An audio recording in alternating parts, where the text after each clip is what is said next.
Gracias por seguir junto a nosotros en el Buenos Días Región, acá en Polar Comunicaciones, y tal como se los indicaba, ahora sí está con nosotros Marcela Baratelli, candidata constituyente. Marcela, ¿cómo estás? Buenos días. Muy buenos días, Sole. Ahora sí, Ahora, gracias a Dios, todo bien hoy. qué bueno, sí, ayer te habíamos anunciado, por eso daba las excusas, ¿cierto? Los problemas de repente, los imprevistos que ocurren y que nos cambian la programación que uno tiene, ¿cierto? Establecida, así que ahora O sí sea, te tenemos con nosotros. un poco el feminismo en la vida real, dijo el otro. Ya, pero está todo bien. Está todo maravillosamente bien. Salvadas las pequeñas emergencias domésticas, está todo muy bien. Qué bueno. Bueno, Marcela, ¿cierto? Sabemos que estás de candidata a constituyente, ¿cierto? De buscando la posibilidad de ser una de las 155 personas que puedan aportar en esta nueva constitución para nuestro país. Primero, antes que entrar ya en el detalle, digamos, de algunos temas, preguntarte cómo ha estado este proceso inicial de campaña. Bueno, yo creo que tú debes recibir como comunicadora lo mismo de casi todos los candidatos, esta cosa de la pandemia, de los cuidados, de lo dificultoso entonces que se produce a la hora de querer hacer estas campañas tradicionales de los puerta a puerta, de hablar con la gente. Si generas reuniones, son pocas personas por reunión las que podemos tener, pero así todo, las redes de toda la vida son las que funcionan. Perfecto. La gente que te conoce, la gente que te quiere de muchos años, gente que va manifestando su voluntad. Mira, a uno se le junta la vida finalmente, y eso es precioso, eso es algo muy, muy, muy profundo. Las lealtades de siempre, las personas que siempre, con las que uno siempre ha estado, y hay una cosa que yo digo a propósito de la pandemia, Sole, que es que aquello que malamente el sistema actual llama habilidades blandas, Uh-huh. que para mí son las habilidades firmes, que son las que hacen que salgamos por delante de una pandemia, por delante de muchas circunstancias en la vida, son las que finalmente operan en campaña y como candidato y en la vida real. Si no fuera porque tuviéramos la capacidad de desplegar esas mal llamadas habilidades blandas, quizá estaríamos pasando a la peor de lo que le estamos pasando en tiempos de pandemia. Así que está todo muy bien. Y si hay dificultades, hay que poner lo mejor de uno para sobrellevarlas nomás. De eso se trata. Como ha sido la vida. ¿Cómo es la vida? Sí. La vida transcurre para todos más o menos pareja, aunque algunos se sientan privilegiados con ella.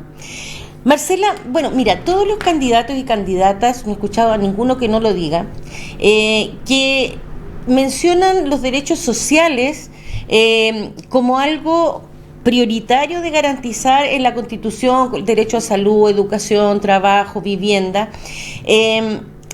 Pero ¿cómo se hace para lograr eso, en definitiva, a través de la Constitución? Mira, a mi entender, si tú de la Constitución política actual, que quiero decirlo, Soledad, para mí la Constitución está deslegitimada por el solo hecho de haber sido escrita en dictadura.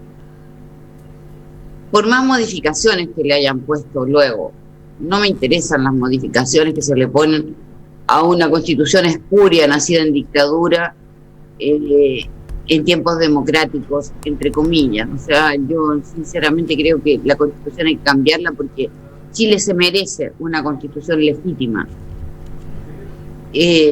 Aunque suene radical, entre comillas, pero sinceramente creo que no puede un país democrático avalar una Constitución que nació en esas condiciones. Disculpa, a partir de lo que dices, para volver a en lo que estábamos, Uh-huh. bueno, Jaime Guzmán, ¿cierto? Que es ideólogo principal de esta Constitución, ¿cierto?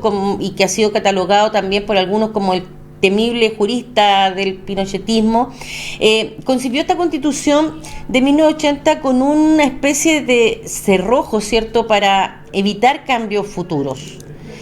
Y hoy día se espera, ¿cierto?, que no, en definitiva no sean cambios, sino que sea una transformación absoluta de la Constitución, digamos, hecha en el 80. Yo comprometo desde ya que esa es la voluntad de esta candidatura, esa es la voluntad de Marcela Baratel. Y si así no fuera, voy a ocuparme y a trabajar para que la gente lo sepa. Yo no me voy a prestar a tráfico en la posible convención constituyente, si llegara a la convención constituyente. Yo no me voy a prestar para engaños ni para tonterías. Por razones ciudadanas, por razones sociales, por razones políticas, por razones personales. Llevamos muchas personas, perdona Sole, tu mamá, tu papá, familias enteras de años peleando por cambiar nuestra Constitución. Cuando nos mandaban a fumar opio, cuando nos mandaban a cambiar prácticamente, porque estábamos diciendo tonterías. Esta vez tenemos que ir para adelante, no podemos parar. Y tenemos que ir para adelante con cultura cívica, con responsabilidad, pero aquí no hay vuelta. Aquí, esta vez, Chile no puede volverse atrás. Uh-huh. Ahora en lo que estábamos... Y eso es fundamental. Uh-huh. Entonces, a la pregunta concreta, si tú cambias el rol del Estado, le quitas ese adjetivo que ha trabado tanto, esa cosa de el Estado es subsidiario y los privados, pues el Estado no puede hacer nada que los privados puedan hacer. Ya ahí, dejando eso claramente establecido, tenemos un principio desde donde partir, quizá no para la solución de los problemas por completo, porque después hay materias de ley, pero entonces sigamos trabajando juntos. Y si llega un constituyente comprometido, se me ocurre pensar que cuando se vaya a votar para diputado, sea solo los diputados que trabajan en concordancia con los constituyentes, ¿no? Claro. No cualquier diputado. Ahora, mira, en las... digamos, lo que se establece en este llamado acuerdo de paz, ¿cierto? Y donde se establecen cómo se va a dar este proceso, hay aspectos que se indican respecto de qué es lo que es intocable dentro de esta Constitución. Y entre ellos está el tema de los tratados internacionales ratificados por Chile, sí, que regulan inversiones extranjeras, ¿cierto? Hechas en salud, en educación, en AFP. ¿Cuánto puede afectar esto que mencionamos en la posibilidad de efectivamente consagrar los nuevos derechos sociales? Me lleva a un plano revolucionario, de verdad, pero feliz de asumir eso. Yo creo que la Convención Constituyente es soberana y también puede dar el soberano gesto de avanzar sobre ello. Yo encuentro que hay tratados que son perversos y que los hemos ido firmando. O sea, firmamos tratados como país que no cumplimos, pero solo cumplimos lo que nos mandatan económicamente a seguir esclavos de un sistema que nos tiene como nos tiene. Entonces yo creo que la Convención es soberana. Veamos cómo queda la conformación de la misma Convención, cuáles son si es cierto lo de los 3/3, yo espero que no. Y aún si es cierto, cómo establecemos los diálogos con el pueblo, cómo establecemos los diálogos con la gente, con los ciudadanos, las ciudadanas, para tener un feedback y un apoyo. O sea, yo sinceramente creo que aquí los que salgamos electos convencionales constituyentes tenemos que tener un respaldo permanente, un contacto permanente, en diálogo con las personas, porque en abril recién empieza,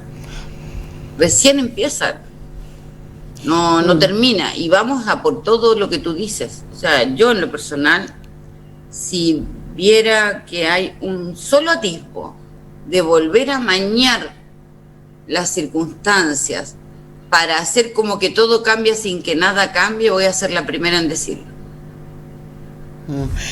Ahora, respecto del tiempo, cierto, es bastante acotado, cierto, puede tener, como quien dice, un alargue, pero después de eso es la votación y ya. ¿Este tiempo que se ha establecido, encuentras que es suficiente? ¿Crees que va a alcanzar el tiempo?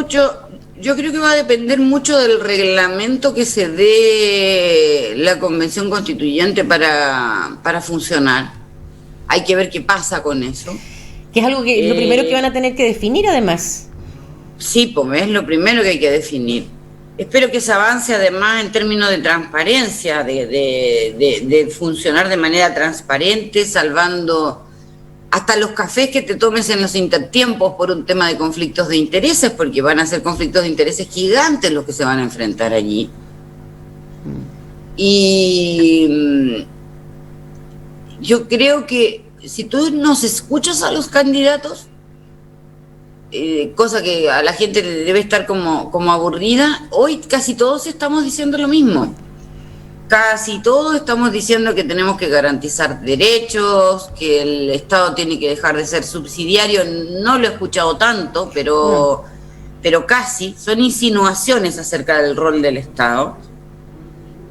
Y lo que me parece es que la diferencia va a estar dada en qué tanta confianza podemos tener en que los que lleguen a la Convención Constituyente cumplan finalmente con la palabra. Claro, bueno, además me imagino yo que la diferencia estará en el cómo, en definitiva, se plantea garantizar estos derechos sociales. O sea, porque si bien es cierto, han dicho, cierto, como tú señalas, por todos, que es importante garantizarlos en la Constitución.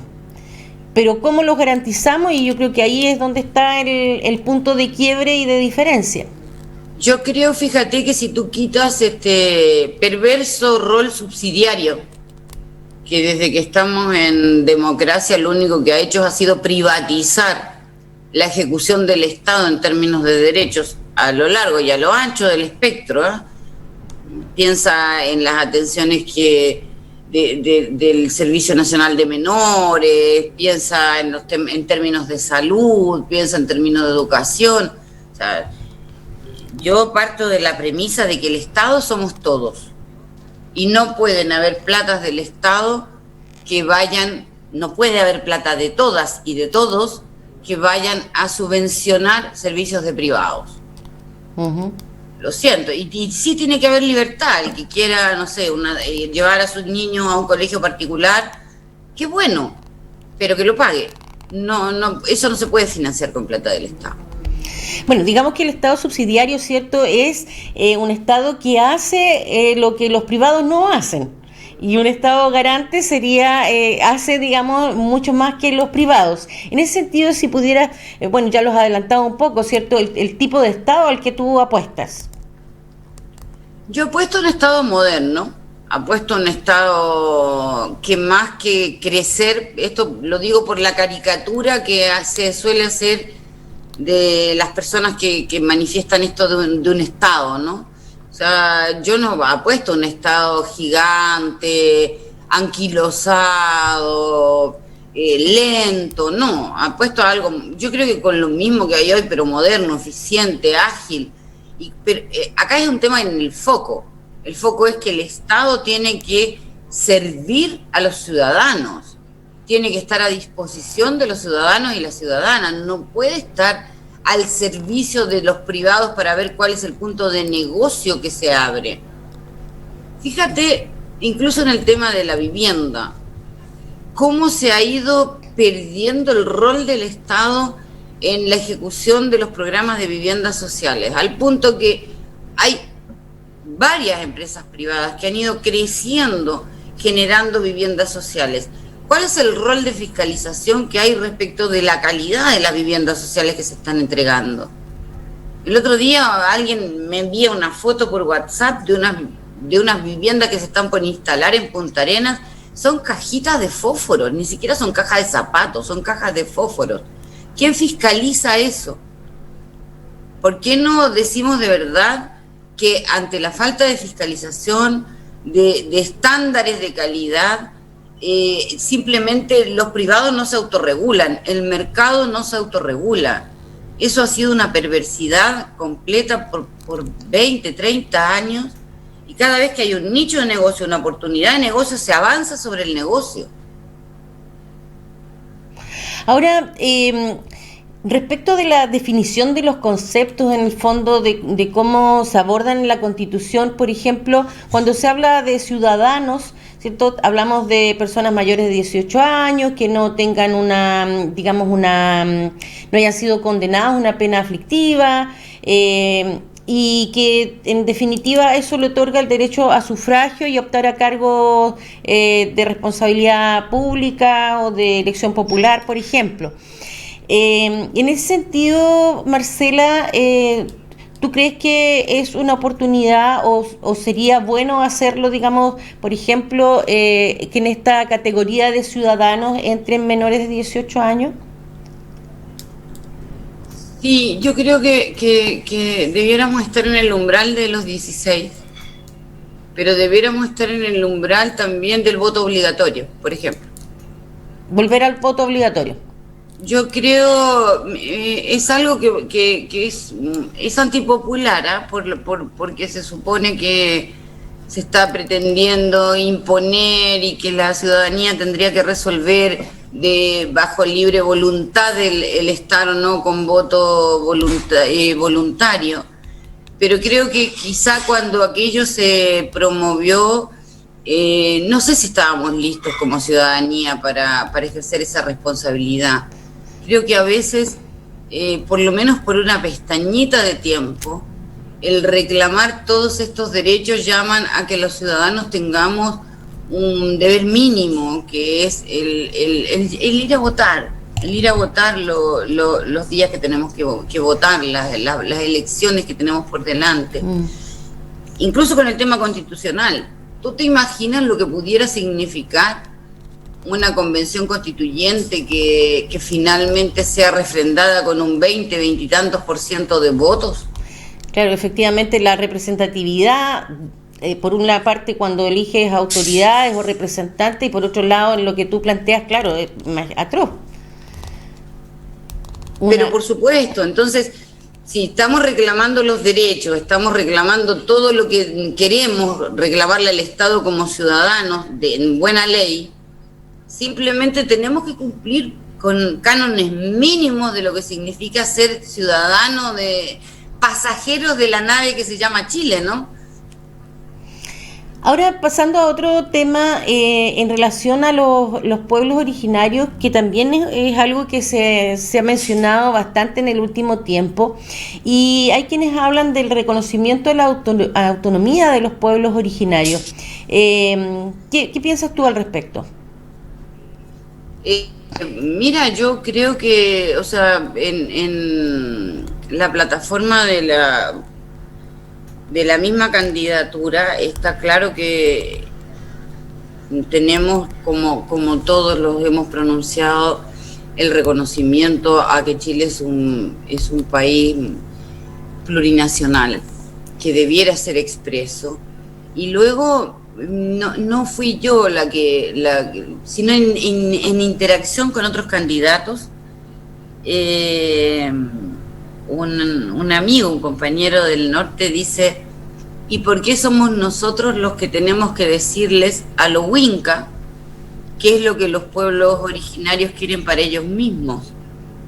Una vez que esté establecida la convención constituyente, debiéramos conversar con ellos para ver cómo podemos apoyar el proceso y cuáles son los puntos, los ítems que ellos entiendan que tiene que tener este proceso de que Chile de verdad sea un país plurinacional. Pero en este reconocimiento de la autonomía, por ejemplo, ¿tú estarías a favor de, por ejemplo, reconocer sistemas judiciales propios o que se reconozca también la medicina u otros aspectos como esos? Claramente. O sea, el ser parte de lo plurinacional en términos humanistas tiene que ver con la cosmovisión. Uh-huh. Tiene que ver cómo cada ser humano entiende y ve y aprende con el H en el medio del mundo, cuál es su relación con el planeta, con la naturaleza, con el entorno, su credo, su religión, sus creencias íntimas, y tiene que enmarcarse desde un absoluto respeto. Yo no veo que eso haga ruido con que además, o que signifique un problema con que además sea parte de la sociedad chilena tradicional, si eso va a llevar a que tengamos seres felices, plenos, reconocidos, incluso, es que es maravilloso que así sea. Para mi gusto es parte de lo más bonito que pudiera pasar para que una sociedad se finalmente pueda emerger como un signo de una sociedad sana, de una sociedad entera, que reconoce la diversidad en todos los aspectos, en absolutamente todos los aspectos. Y respecto de la migración, ¿es un tema que debe estar, según tu parecer? Sole, ahí me haces una pregunta tramposa, porque yo soy inmigrante. No, ¿cómo podría no estar en contra? Yo creo que todo esto tiene que estar, se tendría que establecer con una perspectiva de derechos humanos, de equidad, de solidaridad, de pertinencia. Las personas tenemos que tener derecho a migrar por múltiples razones. Y al llegar a las fronteras de otro lugar, tendrían que tener un régimen que haga posible, dentro de un marco legal establecido, ese respeto a los derechos humanos. Vivimos además en un planeta que enfrenta escenarios de cambios climáticos, una serie de problemáticas que nos van a pasar, no solo ahora el COVID, otro tipo de cosas de a poco. ¿Qué vamos a hacer si hay gente que de verdad no tiene agua, enfrenta procesos de desertificación, cualquier otro escenario? ¿Los vamos a dejar morir detrás del muro, de la zanja, de como quieran ponerle de nombre? Tenemos que avanzar en esos temas. Y en este sentido, tú sientes que, porque, a ver, al principio hablábamos de los derechos fundamentales, ¿cierto? Y finalmente esto lo engloba los derechos humanos, ¿ya? Y que están establecidos en la Constitución, y que pudiera estar en aquellos aspectos que tú decías, que algunos aspectos que están pero que no se cumplen. Claro. Y en ese... Es que yo siempre digo, Sole, que lo legal no necesariamente es moral o justo. Ahora, ¿cómo se hace para que se cumplan? Porque en el fondo podemos escribir... Que los que traicionan la fe pública debiera constituir delito por dejar a la gente esperando cosas que no se van a cumplir. Y entre esos dos reflexiones es que la gente se ha ido desmotivando y aburriendo y cansando. Yo pierdo la cuenta de cuántos años hace que te he visto a ti, a la Soledad Ruiz, pelear por lo que cree que es justo. Y yo creo que la Sole ha perdido la cuenta de cuánto tiempo ve que la Marcela está haciendo esto mismo que estamos haciendo ahora, por lo que creemos que es justo. Y así como nosotras, hay muchísimas personas que somos como monitos porfiados, y estamos, y no vamos a aflojar. Pero en general la gente tiene la sensación de que el estar no sirve para nada, porque no se cambia nada, y así se ha ido desmovilizando a la ciudadanía. La ciudadanía se desmovilizó el mismo día que en los 80 ganó la opción de derrocar la dictadura, porque ahí mismo los aparatos de los intereses creados empezaron a funcionar para mandar a todas las personas para la casa. Entonces tenemos que hacernos cargo de la historia. Te prometo que no es cliché, o sea, estamos en el siglo XXI, no nos hemos dado cuenta, porque todavía tenemos que atender problemas del siglo XX y porque tenemos que cambiar una perspectiva, pero una perspectiva que incluya al ser humano, no una perspectiva... yo a veces le temo a la lógica marquetera de los 80, 90, que hablan de modernización, pero llevan implícito la lógica de hay que modernizarse, pero abandonemos los conceptos humanos en este proceso de modernización. No, tenemos que modernizarnos, queremos ser seres humanos del siglo XXI con plenitud de derechos, haciéndonos cargo de nuestros deberes, pero señores, esto no es un tema de marketing, esto es un tema de vida, de cómo quiero vivir y de cómo queremos vivir y de qué derechos tenemos para tener una mejor vida. Claro, no puede ser que en el mejor de los casos la gente trabaje 7, 8, 10, 12 horas en distintos ámbitos y llegue cansado a su casa, agotado, sin tiempo para disfrutar, ni siquiera el fin de semana. Ahí es donde deja de estar en el centro, porque la Constitución, digamos, parte diciendo que el centro es la persona, y en el fondo cuando ocurre todo esto, deja de ser el centro del bienestar, como tú señalas. Es que tú hablabas en algún minuto lo mencionaste a Guzmán, y él fue una persona excepcionalmente inteligente. No coincido en nada con Jaime Guzmán, no podría coincidir en nada con Jaime Guzmán, pero nadie debiera desestimar su inteligencia. Bien, Marcela, nos pilló la hora. Así es que nos comenzamos a despedir, como siempre, agradeciéndote, por supuesto, tu disposición para conversar con nosotros y poder profundizar y ahondar en este tema tan, pero tan importante que está viviendo nuestro país. Te agradezco mucho, Sole, que tengan muy buen día. Igual para ti, buena jornada. Ya nos vemos. Nos vemos. Y nosotros nos volvemos a ver en un momento más, porque nos vamos a separar solo un instante, así es que no se vayan porque ya volvemos inmediatamente.